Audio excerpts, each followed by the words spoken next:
wabarakatuh.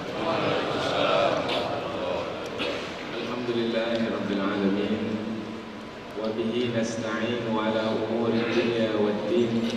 Nasta'inuhu wa nastaghfiruh wa na'udzu billahi min shururi anfusina wa min sayyiati a'malina. Faman yahdihillahu fala mudilla lahu wa man yudlil fala hadiya lahu. Asyhadu an la ilaha illallah wahdahu la syarika lahu wa asyhadu anna Muhammadan 'abduhu wa rasuluhu la nabiyya ba'dahu. Amma ba'd.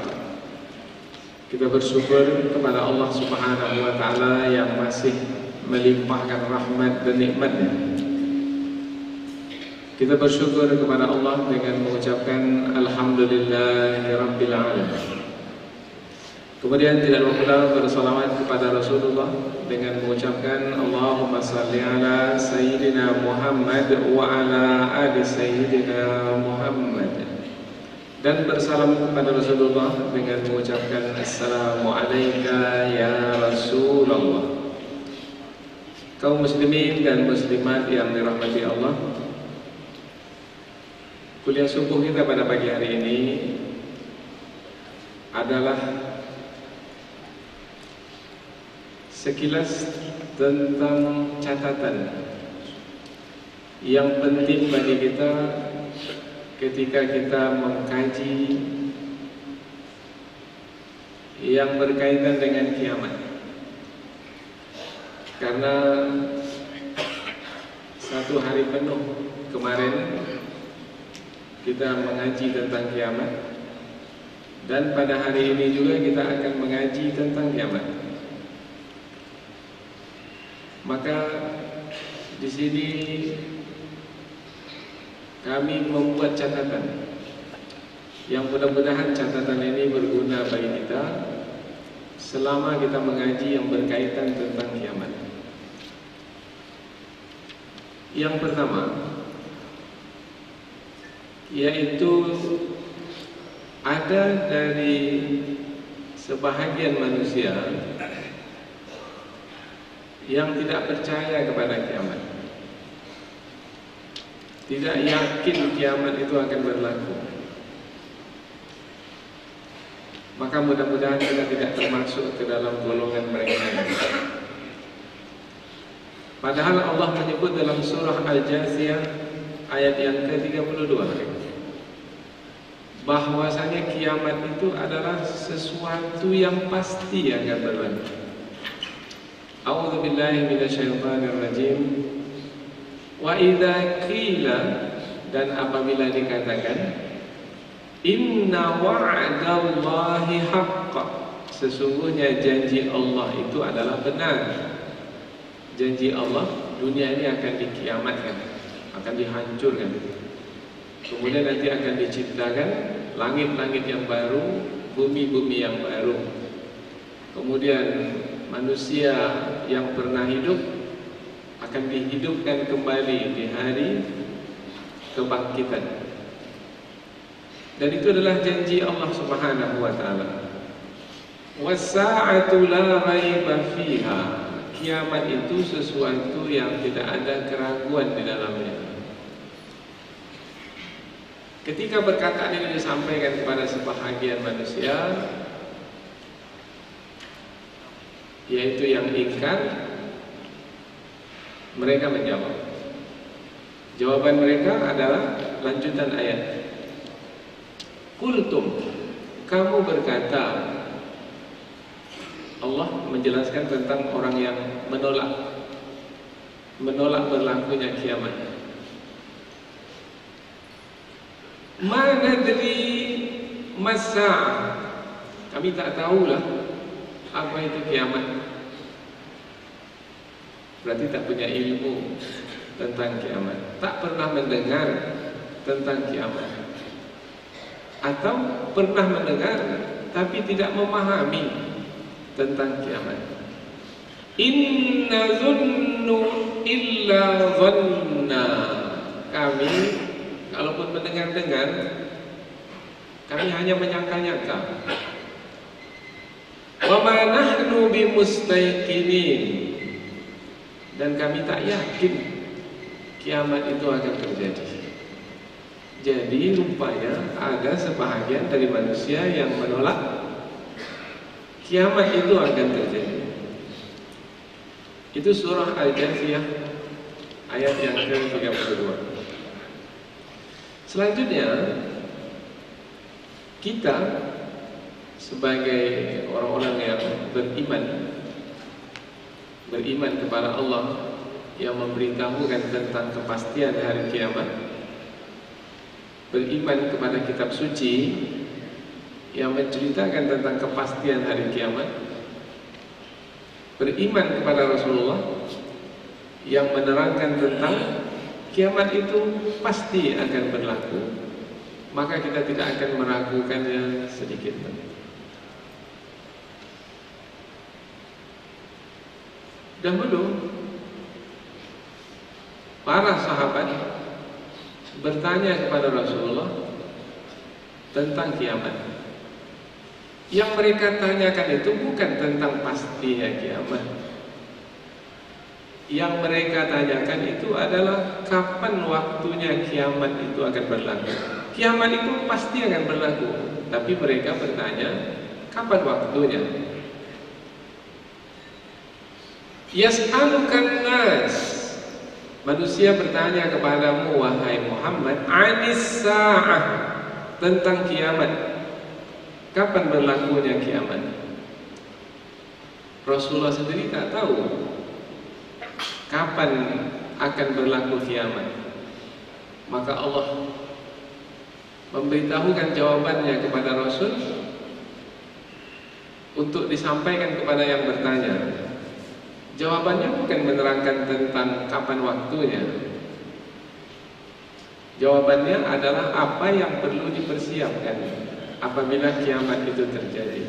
Qul, katakanlah wahai Muhammad, innama ilmuha indallah, sesungguhnya ilmu tentang kapan kiamat itu akan berlaku itu hanyalah di sisi Allah Subhanahu wa ta'ala.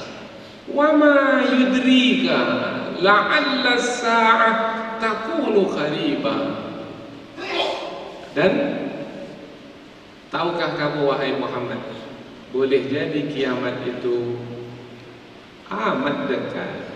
Artinya dekat lagi mau terjadi. Apabila dekat lagi mau terjadi, maka bersiap sedia. Maka melalui ayat ini, manusia di antara kiamat yang sudah dekat, karena dalam ayat ini Allah menyampaikannya kepada Rasulullah. Rasulullah adalah Rasul yang terakhir diutus. Kemudian, tahukah kamu wahai Muhammad, boleh jadi kiamat itu sudah dekat? Maka Rasulullah menyampaikan sabdanya, bu'istu ana was-sa'atu kahataini, aku diutus menjadi Rasul dengan kiamat yang akan berlaku seperti ini. Nabi mengangkat kedua jari, yaitu al-wusta wa taliyal ibham, yaitu jari tengah dan jari telunjuk. Artinya sudah sungguh sangat dekat sekali. Maka kita antara kiamat yang sangat dekat, karena Rasulullah sudah diutus dan Rasulullah sudah wafat. Kemudian jaraknya dengan kita pula sudah 1438 kalau kita hitung dari awal hijrah, dan ditambah 13 kalau Rasulullah telah memulai dakwahnya 13 tahun di Mekah. Berarti antara pengutusan Rasulullah dengan kiamat pada masa kita hari ini adalah sudah semakin dekat. Catatan pertama, yaitu antara pengutusan Rasulullah dengan kiamat yang akan terjadi sudah semakin dekat. Siapa yang mengikuti pengajian tentang kiamat semalam dari pagi sampai petang, betul-betul rasanya sudah tidak akan ragu lagi. Kiamat akan berlaku dalam waktu dekat ini. Waktu dekat ini kita tak dapat memastikannya, tetapi dekat. Yang kedua, catatan yang kedua, kiamat pasti akan berlaku. Itu sesuatu yang pasti. Tapi kita tidak tahu kapan berlakunya. Kapan berlakunya itu waktunya tersembunyi. Namun tanda-tanda kiamat itu tidak tersembunyi. Tanda-tanda kiamat itu nyata. Jadi ada yang tersembunyi, ada yang nyata. Yang nyata, tanda-tanda kiamat bisa disaksikan, bisa diprediksi. Seperti kajian-kajian yang mengkaji tentang alam semesta ini. Ada yang tersembunyi kapan waktunya kiamat. Maka catatan yang kedua, kita adalah antara tanda kiamat yang nyata dengan waktu kiamat yang tersembunyi. Di situ perlu kebijaksanaan kita. Jangan sampai hanya karena tidak tahu kapan kiamat akan terjadi, karena waktunya tersembunyi, kemudian kita mengabaikan tanda-tanda kiamat yang nyata. Itu masuk kepada golongan orang-orang yang tidak meyakini akan adanya hari kiamat. Allah Subhanahu wa taala berfirman di dalam surah Muhammad ayat yang ke-18. Fahal yanzurun, maka tidaklah yang mereka tunggu illa sa'ah, kecuali kiamat. Anta'tiyahum baghtah, yang kiamat itu akan datang kepada mereka secara tiba-tiba. Faqad jaa'a asyratuha, tanda-tanda kiamat itu sudah datang, sudah ada, sudah terjadi sebahagiannya, meskipun sebahagian lagi belum. Tetapi faqad jaa'a, sudah datang sungguh, asyratuha, tanda-tandanya. Nah, tanda-tanda kiamat ini datang. Fa anna lahum idza ja'atuhum dzikrahum, maka sadarkah mereka apabila tanda-tanda kiamat sudah datang, kemudian mereka belum juga beriman? Maka sadarkah mereka boleh jadi nanti sampai waktunya ada tanda kiamat yang besar, kalau sudah datang maka tak ada lagi berguna keimanan mereka.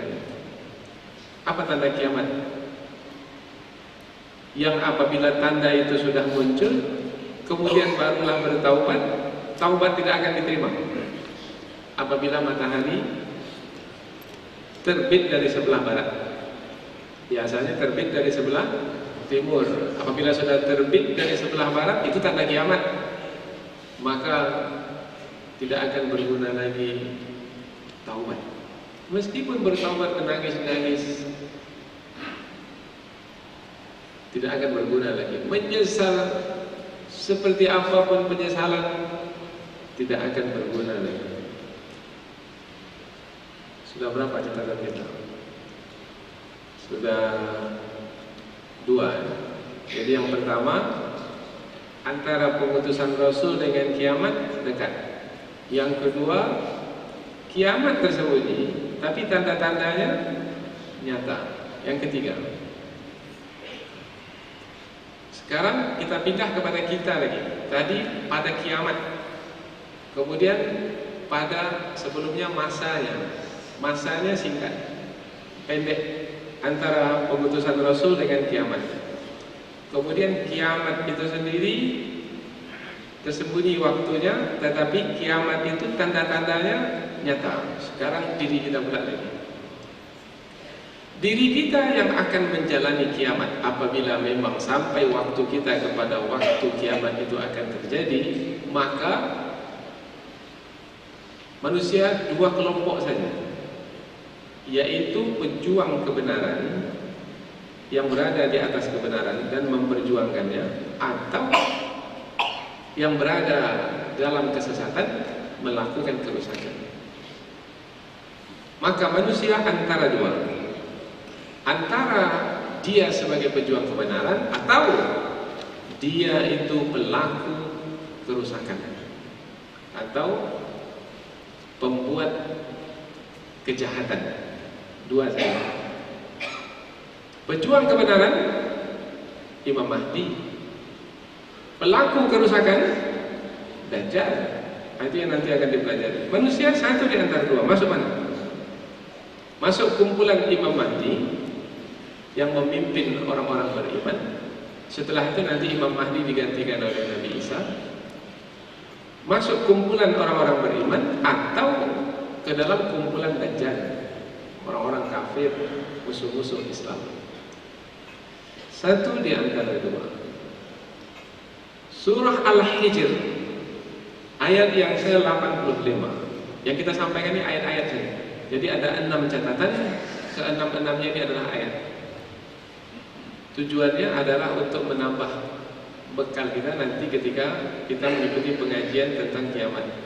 Nanti yang akan disampaikan bukan ayat ini lagi, yang disampaikan nanti memang betul peristiwa menjelang kiamat, kejadian-kejadian tentang kiamat, tentang Dajjal, tentang Imam Mahdi yang memimpin, tentang Nabi Isa yang akan membunuh Dajjal, tentang Ya'juj dan Ma'juj, tentang banyak lagi peristiwa. Nanti peristiwa itu yang akan kita ikuti. Tapi sekarang ini catatannya saja.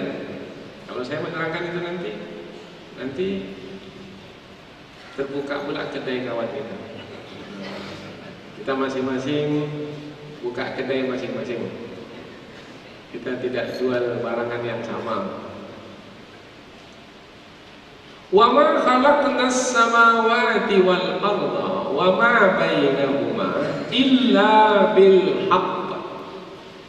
Dan tidaklah kami menciptakan langit dan bumi dan apa yang ada di antara keduanya kecuali dengan kebenaran. Setelah Allah menerangkan tentang penciptaan langit dan bumi dan apa yang ada di antara keduanya dengan kebenaran, Allah menerangkan tentang kiamat. Wa innas sa'ah la'atiyah. Sesungguhnya kiamat itu sungguh pasti akan datang. Lanjutannya adalah fasfahis safhal jamil. Maka maafkanlah orang-orang yang melakukan kesalahan itu. Perintah kepada siapa? Kepada orang-orang beriman, supaya memaafkan orang-orang yang melakukan kesalahan. Ayat ini turun sebelum ayat perintah perang turun. Ayat ini turun sebelum ayat perintah perang turun. Sekarang perintah perang sudah dikumandangkan belum? Di Suriah sudah. Di Indonesia?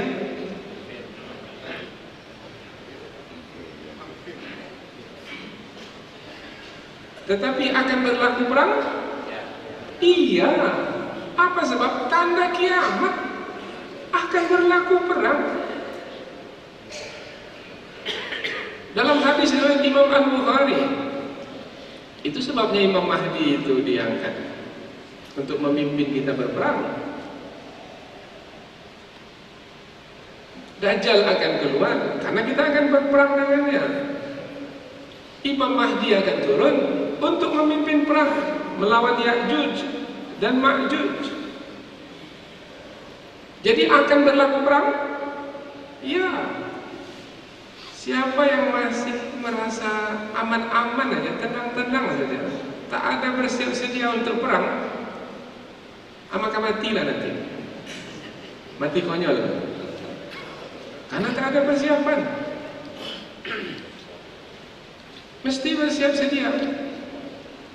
Paling tidak persiapan kita adalah memelihara iman yang ada dalam hati, menambahnya, menguatkannya dengan amal soleh dan ketaatan yang kita kerjakan, kemudian merapat ke barisan orang-orang beriman. Siapa yang memimpin barisan orang-orang beriman ini? Ketua umum partai? Bukan. Penguasa, pengusaha? Bukan. Para ulama. Para ulama.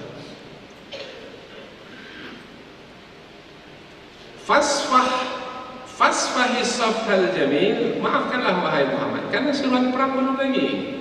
Maka berlakulah 2 kumpulan di kota Mekah. Perang belum lagi. Ketika berhijrah ke Madinah, barulah ayat perang turun. Maka ada di antara ulama tafsir menyebutkan ayat ini, surah Al-Hijr, ayat yang ke-85 ini disebut sebagai menasakh. Menasakh maksudnya menghapuskan hukum ayat. Ayat ini dihapuskan hukumnya oleh ayat perintah perang. Jadi catatan yang ketiga, menjelang kiamat ini persiapkan diri supaya masuk ke dalam kumpulan pejuang kebenaran. Karena manusia di akhir zaman antara pejuang kebenaran dengan pelaku kerusakan. Yang keempat, ini dipendek-pendek saja karena ini catatan.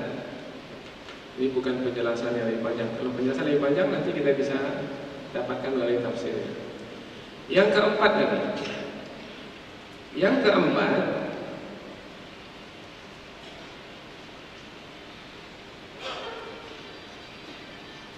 tentang kiamat. Karena berkaitan dengan peristiwa yang akan terjadi, berarti masa yang akan datang. Semua yang berlaku pada masa yang akan datang sifatnya adalah gaib. Wa ma tadri nafsum madza taksibu ghadan. Tidak ada satu orang pun yang tahu apa yang berlaku besok. Mengapa kita percaya juga kepada hari kiamat yang akan terjadi pada masa yang akan datang? Sebabnya adalah karena kita mendengar wahyu. Yang wahyu itu telah disampaikan dengan sempurna oleh Rasulullah dahulu. Rasulullah menerimanya dari Allah, kemudian menyampaikannya kepada kita, dan kita sudah mendengarkan wahyu tersebut. Oleh karena ada wahyu yang sifatnya mutlak benarnya, maka tidak ada pilihan bagi kita untuk menolaknya. Kalau sudah wahyu yang menyampaikan, yang menceritakan, yang menjelaskan, maka tidak ada alasan untuk menolak wahyu. Wahyu sudah turun tentang kiamat, sudah. Kiamat sudah berlaku? Belum. Nah, pemberitaannya sudah ada, tapi peristiwa yang diberitakan belum berlaku. Maka kita yang sekarang ini, yang keempat, yaitu antara wahyu yang menerangkan tentang peristiwa yang akan berlaku dengan peristiwa yang belum lagi terjadi. Kita di antara dua. Contoh umpamanya nanti ketika diceritakan tentang Imam Mahdi, betulkah Imam Mahdi itu ada? Betul. Apa sebab betul? Wahyu menjelaskannya. Sudahkah Imam Mahdi itu keluar? Belum. Kita di antara ini mau menolak tidak ada Imam Mahdi, tak boleh pula, karena ada wahyu. Kemudian karena Imam Mahdi belum ada, maka kita menanti kedatangannya. Tapi ketika menantinya ini mesti punya ilmu cukup, karena sudah banyak selama ini yang mengaku-ngaku Imam Mahdi. Maka kita di antara wahyu yang menerangkan tentang peristiwa-peristiwa akhir zaman, tentang kiamat, dengan peristiwa-peristiwa yang akan berlaku. Maka dalam hal ini mesti cukupkan ilmu supaya kita tidak tertipu dengan apa yang akan berlaku.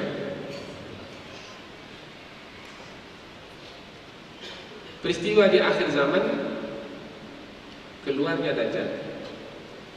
Dajjal sudah keluar belum? Kan sudah berbeda pendapatnya. Dajjal itu ada? Ada. Apa sebab ada? Wahyu. Siapa yang berani menolak wahyu? Apakah Dajjal itu sudah keluar? Tadi ada yang mengatakan ada.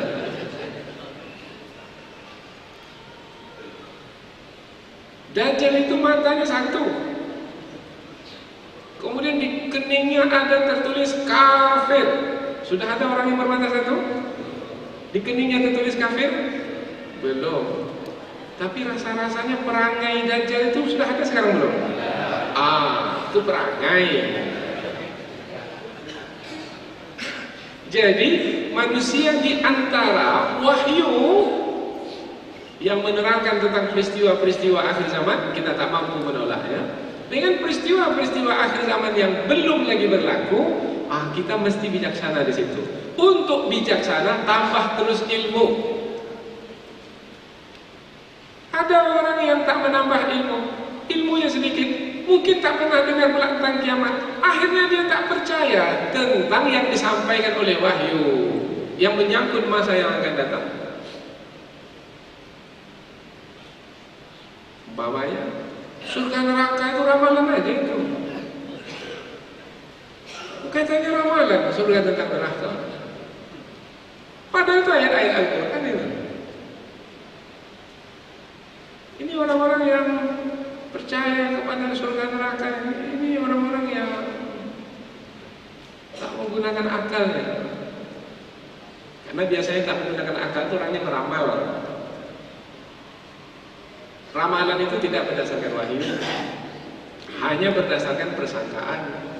Sementara surga, neraka, kiamat, tanda-tanda kiamat itu berdasarkan wahyu. Maka semalam dikaji betul tentang hadis yang menerangkan tentang peristiwa-peristiwa akhir zaman. Hadis sahih, hadis hasan, hadis dhaif. Masih ingat kan? Bahwa saya luangkan betul waktu itu. Hari Sabtu, hari Ahad ini saya tak ambil pengajian, khusus saya mendengar pengajian. Karena yang menyampaikan memang dia betul meneliti terus, spesialisasinya memang itu. Fas'al bihi khabira, kita bertanya kepada orang yang memang pakar dalam sesuatu. Maka kita di antara apa yang keempat tadi, antara wahyu yang menceritakan tentang peristiwa-peristiwa akhir zaman dengan peristiwa-peristiwa akhir zaman yang mungkin belum berlaku lagi, maka di situ mestilah kita bijaksana. Antara ya. Allah berfirman di dalam surah An-Nahl ayat yang ke-77. Walillahi ghaibus samawati wal ardh. Kepunyaan Allah lah urusan-urusan yang gaib atau ilmu tentang yang gaib, termasuk ilmu tentang kiamat. Kepunyaan Allah. Berarti tak ada siapa yang tahu. Kalau Nabi Muhammad tahu, itu diberitahu oleh Allah. Tapi tak semuanya diberitahu. Kapan kiamat berlaku itu tidak diberitahukan kepada Rasulullah. Yang diberitahukan tanda-tanda kiamat saja. Wa ma amrus sa'ah illa kalamhil basar. Dan tidaklah urusan kiamat itu melainkan seperti pandangan yang sekilas. Apa pandangan yang sekilas? Cepat. Kalau pandangan lama, waktunya panjang. Tetapi kalau sekilas pandangan, seperti itulah urusan kiamat di sisi Allah Subhanahu wa Ta'ala. Jadi kalau diceritakan tentang kiamat yang dahsyat, tentang peristiwa-peristiwa menjelang kiamat yang dahsyat, maka fahami melalui kekuasaan Allah yang mutlak, sehingga kita tidak menolaknya. Karena kadang-kadang karena tidak masuk oleh akal, kita menolaknya. Seperti semalam dikatakan akan ada meteor besar yang garis tengahnya itu 2 km. Kalau menghentam bumi, maka kekuatannya beribu kali lipat dari kekuatan bom yang dijatuhkan di Hiroshima dan Nagasaki. Kira-kira kita paham atau tidak itu? Bisa memahaminya atau tidak? Beribu kali lipat seperti yang jatuh di Hiroshima dan Nagasaki. Oh iya ya? Karena kita masih menggunakan akal. Sementara kiamat itu berlaku dengan kekuasaan Allah yang maha dahsyat. Au aqrab. Dan jangan katakan kiamat itu masih lama lagi. Ini kan nampak aman-aman saja. Tak ada apa-apa. Udara bagus. Hujan biasa. Gempa, adalah gempa-gempa, tapi kan tak banyak betul lah gempa.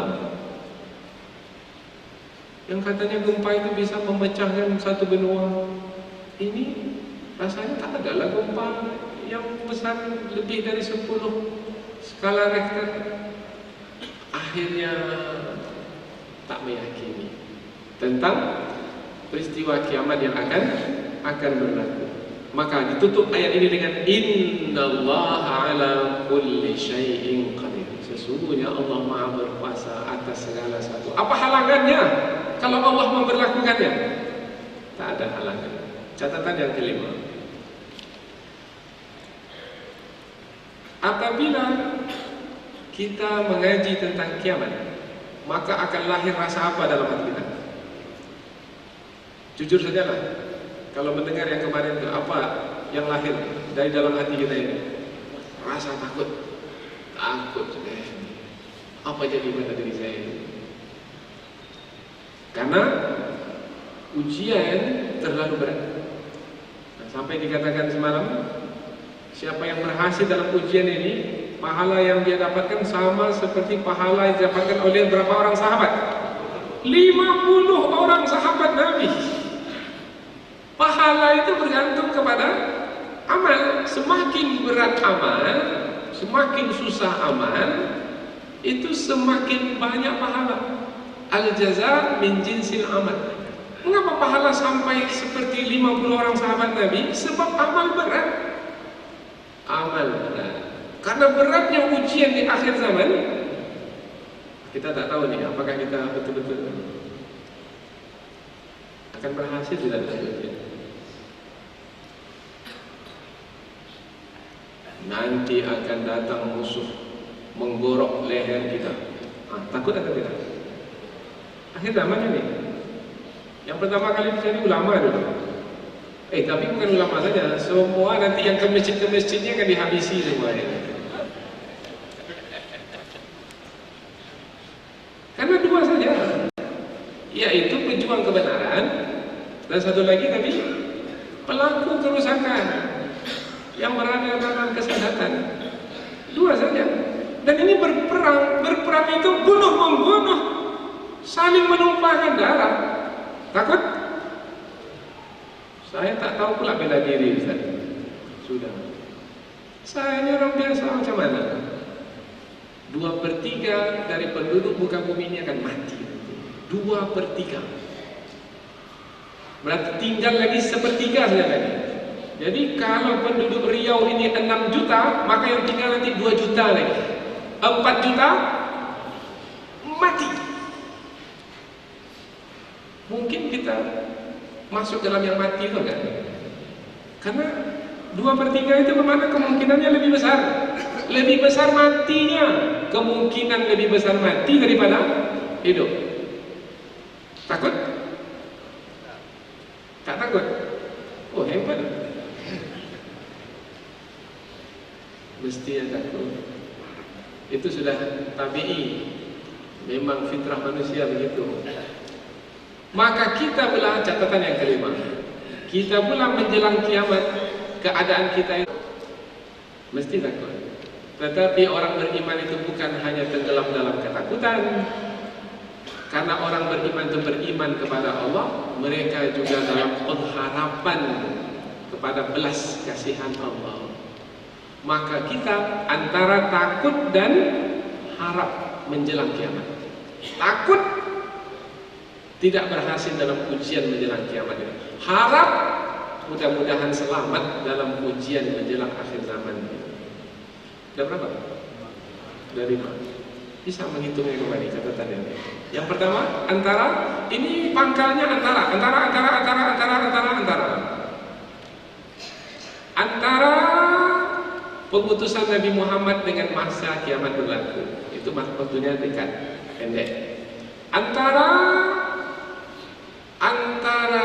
tanda-tanda kiamat yang nyata dengan kiamat yang tersembunyi. Yang ketiga, antara pejuang kebenaran dengan pelaku kerusakan. Yang keempat, kan lupa kan? Antara wahyu yang kita tak boleh menolaknya, pasti seperti yang disediakan wahyu itu akan berlaku. Dan antara yang berlaku, yang mungkin sekarang ini belum lagi berlaku, maka kita mesti memahaminya dengan baik. Jangan sampai menolak wahyu karena kita tidak memahami peristiwa yang akan berlaku. Mungkin peristiwa itu terlalu besar untuk kita pahami. Yang kelima, antara takut dan harap. Yang keenam, terakhir, penutup kuliah subuh. Setelah nanti belajar ilmu tentang akhir zaman, maka kita antara biasa-biasa saja menjalani hidup menjelang akhir zaman dengan lebih bersungguh-sungguh menjalani hidup menjelang akhir zaman.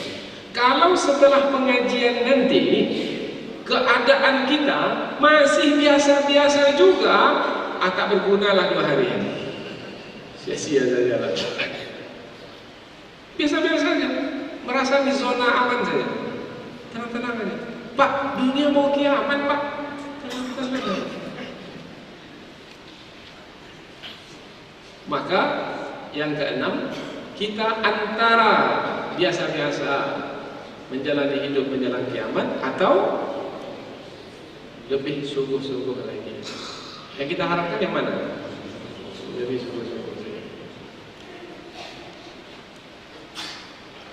Dan nanti bahasa di keluarga akan berubah. Istri nanti akan bangunkan kita malam, bangun bang, dunia mau kiamat.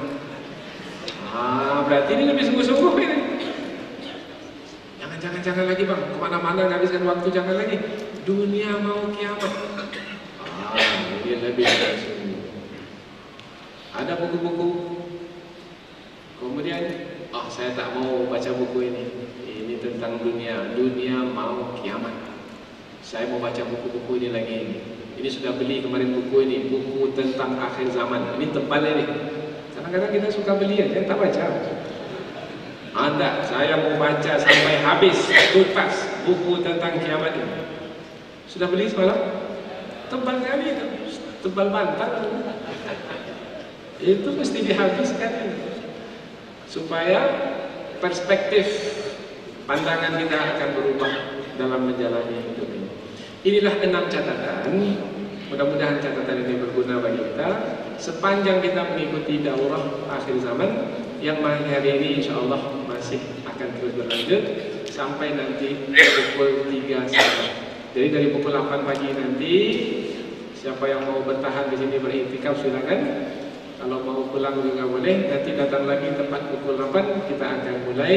InsyaAllah Ustaz Zul nanti akan langsung menyampaikan materi. Ini materi puncak namanya, yaitu tentang Dajjal, tapi diawali dengan Imam Mahdi, kemudian nanti penurunan Nabi Isa. Ketika Nabi Isa diturunkan, salib akan dihancurkan, babi akan dibunuh. Jadi kalau banyak sekarang tulisan BPK, nanti tak ada lagi, karena babinya dah dibunuh dulu, habis ini. Sekarang ada salib. Satu rumah, setelah itu salib lagi. Satu rumah, salib lagi. Entah resmi, entah tidak. Kemudian penguasa pun tak peduli. Nanti akan hancur semua salib itu ketika penurunan Nabi Isa. Tapi jangan tunggu Nabi Isa pula. Yaitu apa yang bisa kita buat sekarang dalam memelihara iman kita dan iman umat kita, maka kita buat. Mudah-mudahan 6 catatan ini penting selama kita belajar pengajian tentang akhir zaman. Subhanakallahumma wa bihamdika asyhadu an la ilaha illa anta wa astaghfiruka wa atubu ilaik. Wassalamualaikum warahmatullahi wabarakatuh.